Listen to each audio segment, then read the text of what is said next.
The facts of our next case are truly bizarre and have led to one of the most famous rulings in all of contract law. The case is called Foakes versus Beer. In 1980, Mrs. Beer sued Dr. Foakes for over £2,000.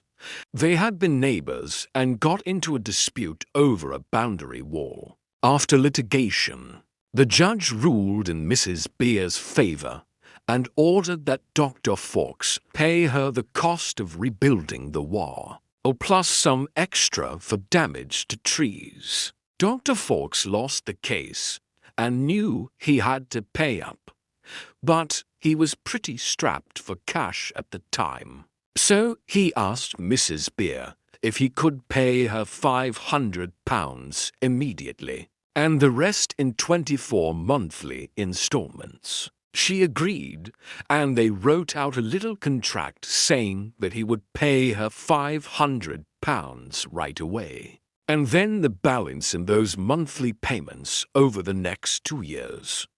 Importantly, the contract said that those 24 monthly payments would be in full satisfaction of the entire debt. That means if Dr. Foakes paid them all, he would be completely done with his obligation. Mrs. Beer would get that money and not ask for any more.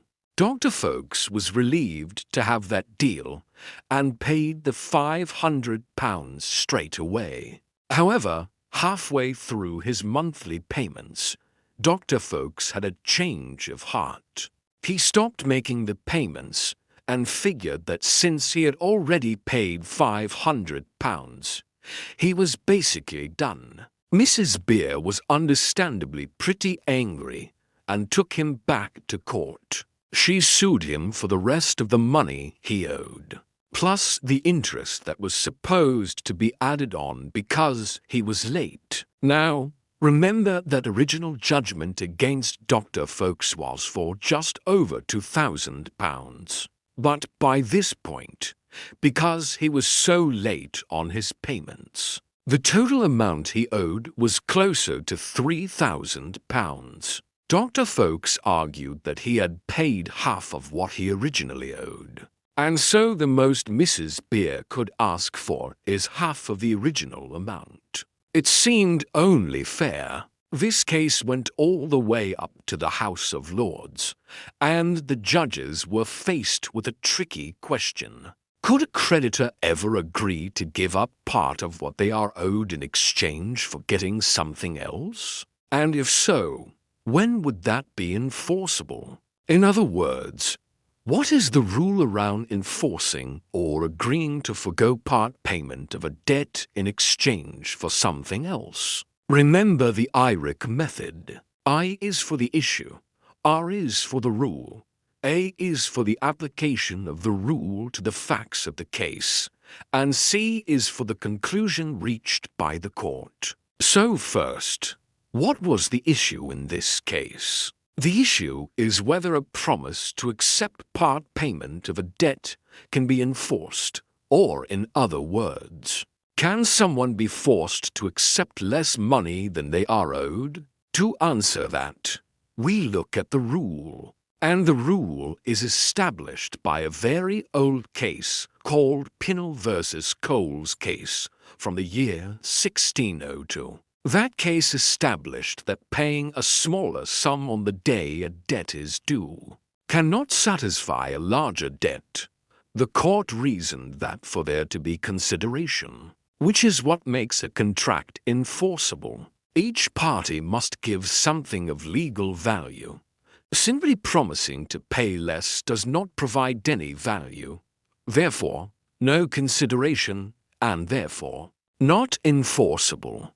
Application. So how does this rule apply to Dr. Foakes and Mrs. Beers? Well, remember their agreement.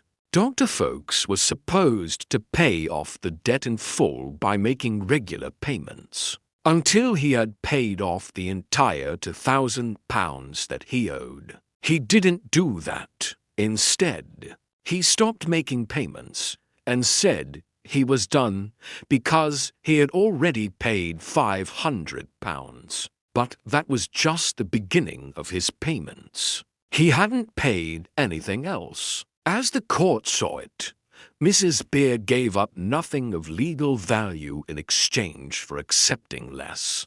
Her promise to accept the £500 in full satisfaction of the debt lacked fresh consideration. Therefore, according to the rule established in Pinel versus Cole, she was not bound by that promise. She was entitled to the full amount she had lent plus interest. So what was the conclusion? The court ruled in Mrs. Beer's favor. Part payment of a debt does not discharge the entire obligation unless supported by new consideration. In this case, Dr. Foakes did not provide any new consideration. There was no agreement to pay the debt sooner, nor was there anything else of value given by Mrs. Beer. This case is one of the most famous in contract law, for showing just how rigid the doctrine of consideration can be. Sometimes it can feel like common sense to think that Dr. Foakes should be off the hook. He had paid half of what he owed, after all. But the court is not concerned with fairness. The court is concerned with the rule. That is why this case is so famous. The decision is so important. If you're a law student, you probably study it.